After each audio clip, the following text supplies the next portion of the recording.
Hi, Frank. Hi, how are you doing? I'm good. How are you? Are you surviving the heat today? Uh, no, I'm not in a. I not choose the sexy outfit from Ramsey today, but I'm also sweating like Okay. crazy. Yeah, me too. So I think we cannot avoid this today. So I'm really looking forward to the conversation with you to do. Maybe you want to introduce yourself briefly to the audience. Yes, I can. I can quickly do that. My name is Frank Müller-Pierstorff since 1 year, and I'm in the design business for over 20 years now. I had a classical design career in agencies and decided 2004 that this kind of system is not working anymore for me. And then I stepped into the startup field, so to speak, and went into different spots for, in total, the last was IM now for almost 3 years. What a journey.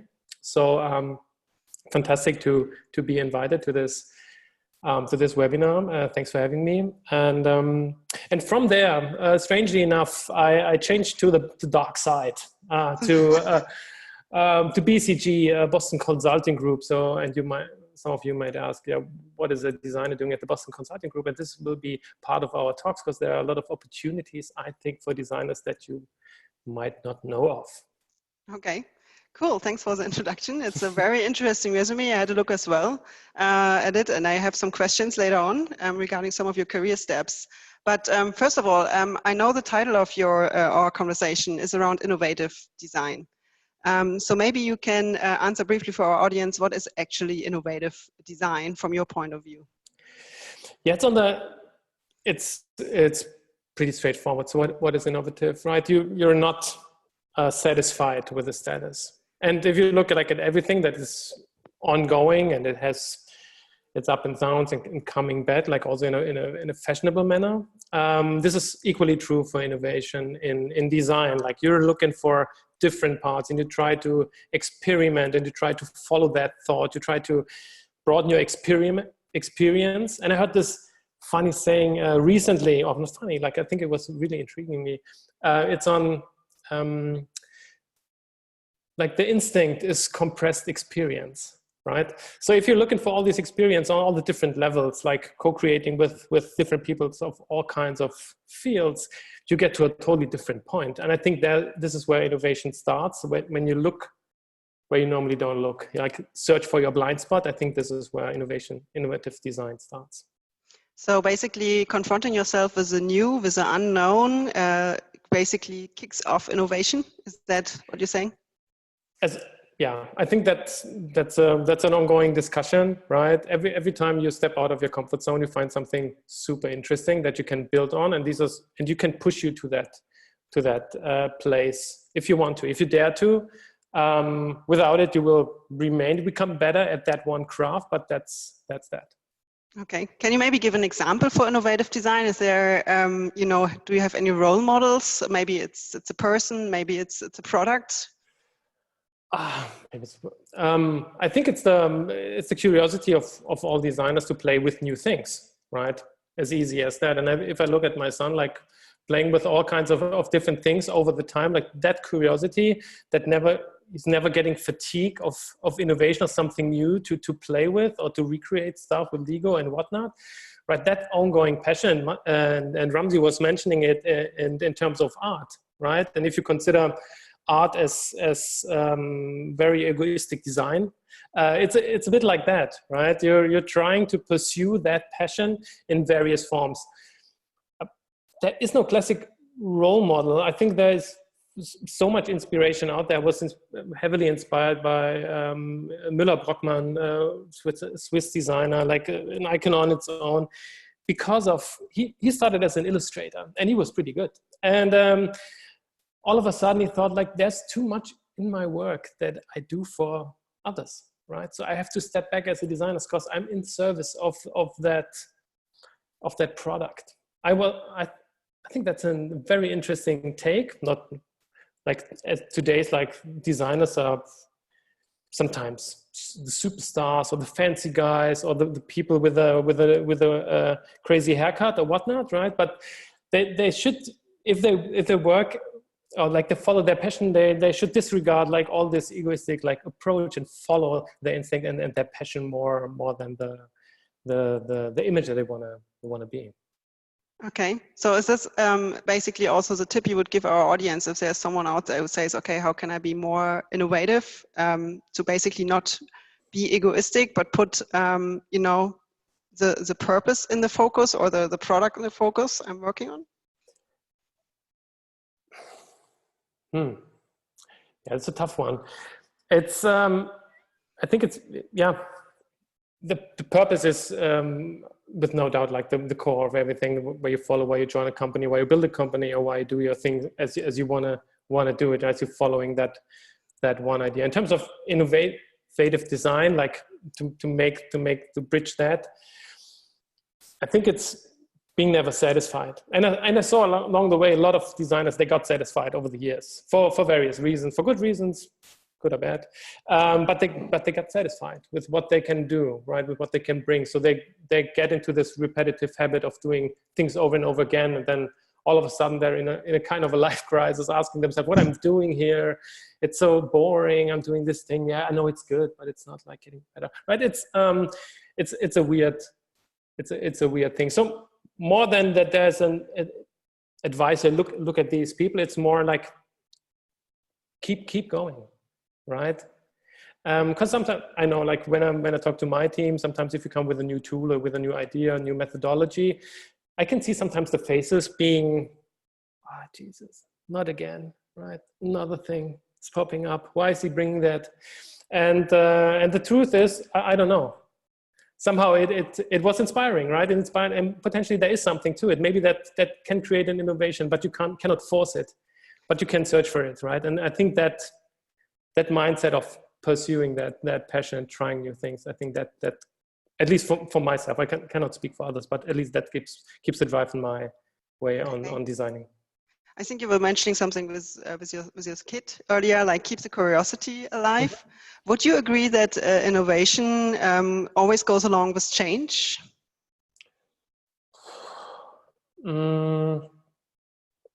Yes and no. Yeah, yes. More yes than no.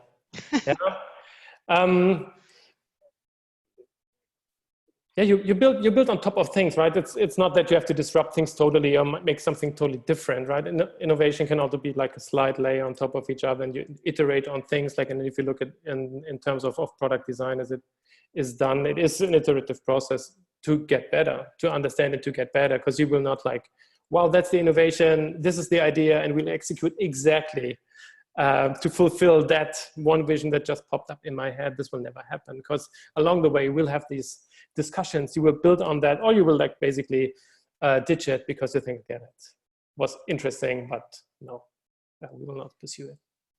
And I think here comes a challenge, because as far as I experienced this, whenever there was like the people were in the mood to change or to innovate, mm-hmm. and it required change, a lot of stakeholders were, refusing to accept it, or, were shutting down basically. They were not open for the innovation. So for me, it's a common challenge as an innovator that you need to convince the others that this is a good idea.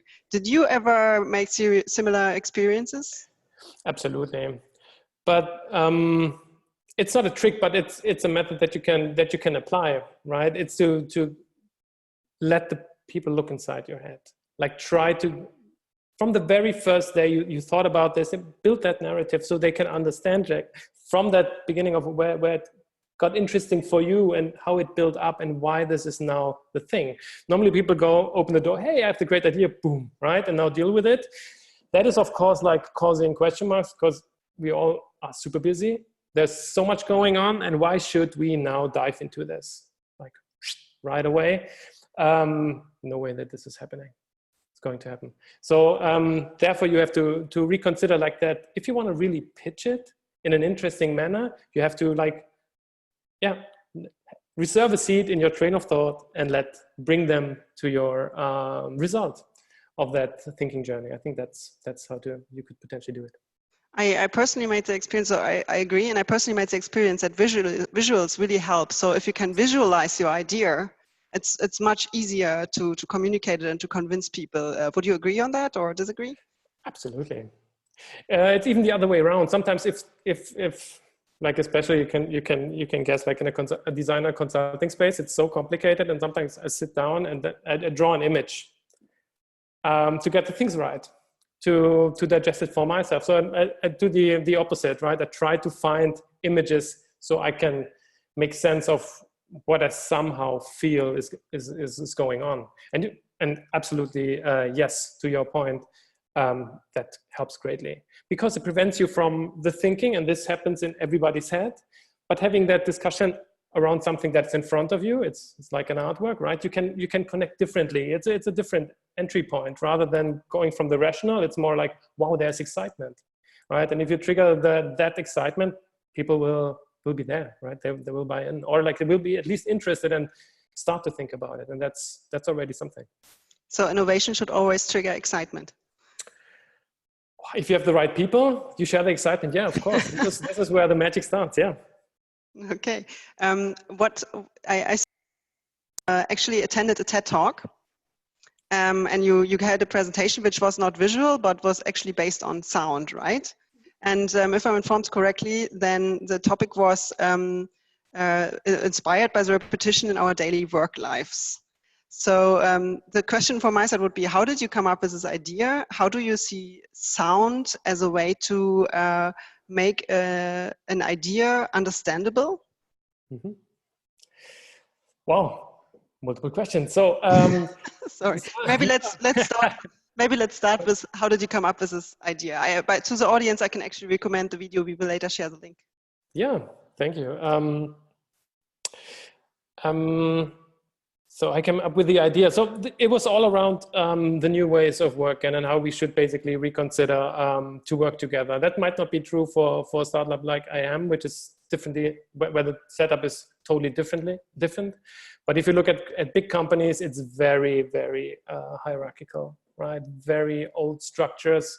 And how to overcome that, because they actually know that this is the wrong way, but how to redesign it. And not with change management, not to be told now act differently. It's like a complete shift in your mindset. So how will that happen?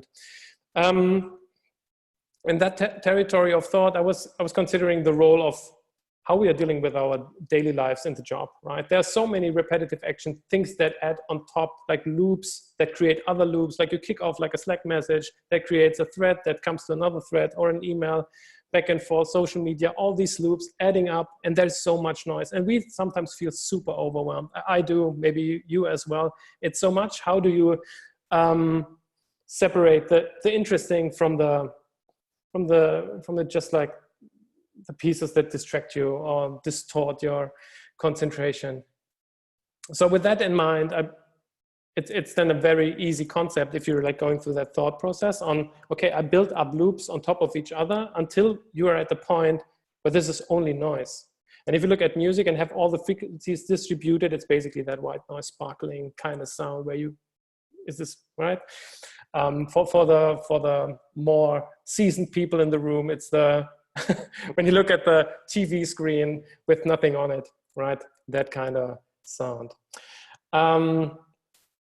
And I thought, like, coming from a very light composition up to something that's so overwhelmingly strong, I think this is where it all starts with your job, right? You have a job, you really love it, you want to do this every day, on and on again, and then all of a sudden you notice it's adding so much noise, it gets so convoluted in your head that something must happen now, right? I have to reset or reboot, and that was also the name of that whole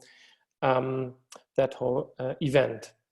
So, and there was music in it, but there was also like a dancer from New York involved with it that was dancing on the streets to that sound. And we try to give a bit of that scene where out there in New York, where everybody is like passing by, nobody's interested. It was basically like a metaphor for the ongoing process of things that swirl around your head, and ultimately what is interesting, who is interested in you, and who is interested in what you are doing, or like contributing to that scene, right? So that built basically that idea or that story, the narrative for that piece.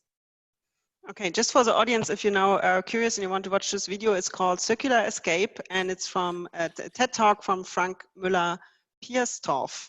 You can find the name again on our website, webinar landing page, if you need to look it up. Yeah, Okay, sorry. yeah, it's a little bit long, but I think everyone will be fine and able to handle it. So do you think that repetitive processes are blocking or supporting innovation? For me, it's a driver for going out there and find the tools that can help me to get this work optimized, right? And talking about tools, and we had this AI talk, and if I also look at what IM does for BCG, for instance, right? It's basically this going into there, applying the things, getting something out, and being just the one that is owning the creative process, but not the production ultimately, or like that repetitive action of like applying what you just created, right, over and over again in a term of like a visual asset, maybe like a social card or like a website, a header or an email, whatever it is. It's something that is very similar. And the similarities of these things, sometimes they can calm you down because you don't have to think much, but sometimes most of the time they're super boring. Right, and also as I would consider myself in that regard a lazy person. I don't want to repeat over and over again. I'm trying to find ways on optimizing or like gather or bring what I do to a bigger audience that help me, so we can basically share the production part, but I can then be responsible for the creation part, which I think is so much more rewarding.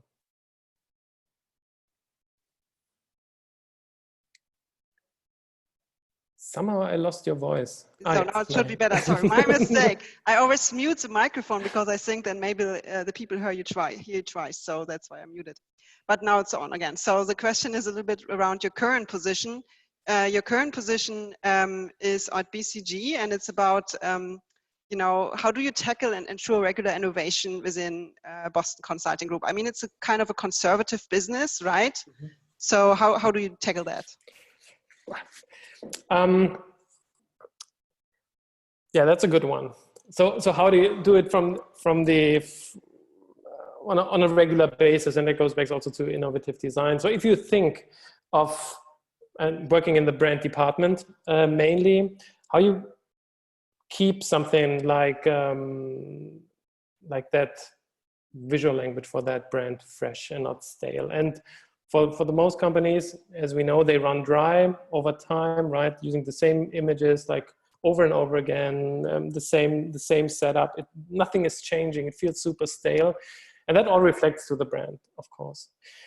So what we did 1.5 years ago is basically write a manifesto based on the idea of a brand as an art movement. So because the idea is to, everything that you do as a brand, you send signals, you send messages, and then everything you are is what comes from the outside in. It's basically the mirror, the reflection of what you send. But normally you get this in market research, which is super boring, or in data, and then you have to crunch it, and that is also like different. But how can you make it more human, like stronger to connect with? Also for the people that do it, to understand better, okay, this is the feeling that reflects rather than the data that comes back, or this is people were satisfied in these events or whatever, right? So the idea is basically to brief artists outside the company with that manifesto as a core. So if you think of art movements, they had a manifesto at the core where all the different artists around it tried to challenge that manifesto. But the results were totally different, but they were basically connected through that manifesto, which is sometimes something that we also did, having that manifesto and giving that out to artists, and then let them challenge what they see in BCG, what they see in this manifesto, and build that artwork or a series of artwork. It's an interesting way to see the brand reflected. It's totally different approach, and that is something that keeps fresh inspiration from the outside in, and not like just like, okay, there is a lab and they are building wild things and then we try to apply it and it's never going to happen. but a very honest feedback from the outside, and that we can't like filter or something, because that language is unique, right? So that's the way how we try to approach it. Can you share like 1 or 2 core principles from your brand manifesto? So when we mainly work around it, we have like three base pillars, which are it's a chord of 3 words that try to be something like, how can I challenge it? And people would call it values, or this is the brand values or something. And it's called iconic, imaginative, and depth, right? This chord out of these 3 elements help us to determine if what we are thinking and what we are building, and also what the artists are building, is in line with the overall thought of the company. So iconic being something you can't strip anything away, right? It's perfectly right. It cannot be more, but it shouldn't be less. It's that, right? It's something like, in brand terms, it's the logo or the font, right? These shapes are so unique, you can't alter it unless you want to like destroy them. And on the other end, there's part when you go out to photography, right? Multi-layered photography with all these sparkles in there, like 2 or 3 motives that you have to unpack as you move into the piece. And the depth in between is basically the bridge between these 2 concepts, something that is very bold, very strong, that's almost out there, everything is possible, and then the bridge in between, right? And we try, it's like a chord. Sometimes you play one note harder than the other. It's not like boom, home, like all the way with the 3 notes.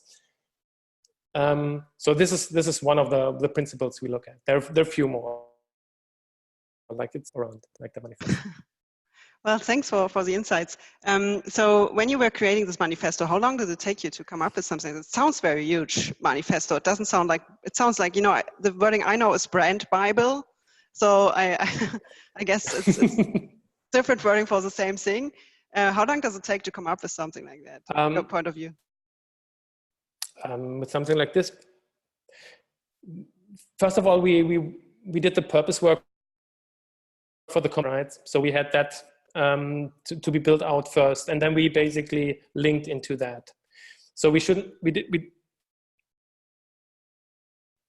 the work was basically informed and inspired by what has been done for the purpose work already. So it was not like a clean slate when we started. And that we could basically anchor that in to the guiding principles of the company, and then build it down like specifically, what does the brand take out of this purpose, and also like articulatable in all its forms through the brand, right? Okay. So and all in all, the manifesto itself was a 3 to 6 month process, I think, like from the first idea until the poem and the book. Wow, that still sounds very, very impressive. Do you use any kind of technology in your creative work life, or is there period? Are you using any kind of maybe we talked a lot about AI. Mm-hmm. So is there any AI in your work processes at the moment, or maybe in the future? There are a few pieces that definitely touch it. So if to refer back to IM, definitely there is the personalized aesthetic algorithm that runs and provides us with the amount of images that we have. It's fantastic to have that, not to look at it and determine or dim down like the selection. That's one piece. For the digital asset management, we have like auto tagging or AI tagging, like checking back on the same principles and make sense of what we pull up there. As you can imagine, it's a company of 20,000 people, and a good chunk of them work with that system. So there's a lot going up and down, and to make sense out of it, it's very helpful to have something like that in play. We are experimenting, especially for the decks, for PowerPoint and presentation, to give them scores. There are multiple tools out there that can check how good from a visual standpoint this slide is, which is helpful because these consultants are not designers, not even, some are lacking like the most basic eye for that, and that's okay, because that's not their job, not today. And these tools can definitely help to spice it up and make their lives easier. So whenever this is of any help, absolutely, I'm absolutely open to pull in these tools in order to be an assistant, right? And also to be inspired by them. I think when we look at tools, and designers or artists have always used tools. Like today we have different tools. They're maybe not like that tangible anymore, but there are still tools to come to a certain point. And to the note of Ramsey, right? You can consider like a camera being a machine, but it's the enabler ultimately to make happen what you can make happen only with a camera. And the same is true potentially for screens, or like when you work on your layout, or when you do all the layouting and whatnot, or conceptualize pieces or work with people. Yeah, I think that pretty much covers it. Okay, one last question from my side. When we talked a lot about during the last two presentations about AI being creative, like, you know, creating images, painting pictures, or even composing songs. So you as a creative person, is that something that scares you? No, absolutely not. No. Why not? No, because it can only be inspiring. Like if we think of the systems, or like then templates also are super boring, right? It's also something that is given by others. It's what you do with it, and if you can bring it to the next level, how can you be inspired by these machines? How can they help? How can they take over the recurrent work, and how can they co-create with you? They're good at specific stuff that we aren't, right? Especially these repetitive things, or like dealing with huge amount of data. We are not. Like, we are so limited. We can remember 3 to 5 things at a time. It's right. That's the way we are built. But we have other advantages that machines may or may not have in the future. I don't know. Like, I'm not who knows the future, but I'm absolutely not scared. If there is the ethic discussion going on, and we find like an agreement how to deal with it, like with that power, I think that's something to consider. But other than that, I'm pretty positive. That's a very powerful quote. I'm absolutely not scared of AI. I know that like the latest surveys show that most of the Germans are.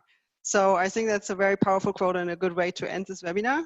So thank you for your time, despite the heat, and the insight into your work at BCG. Thank you. Thank you, Frank. Thanks for having me. Bye. Bye-bye.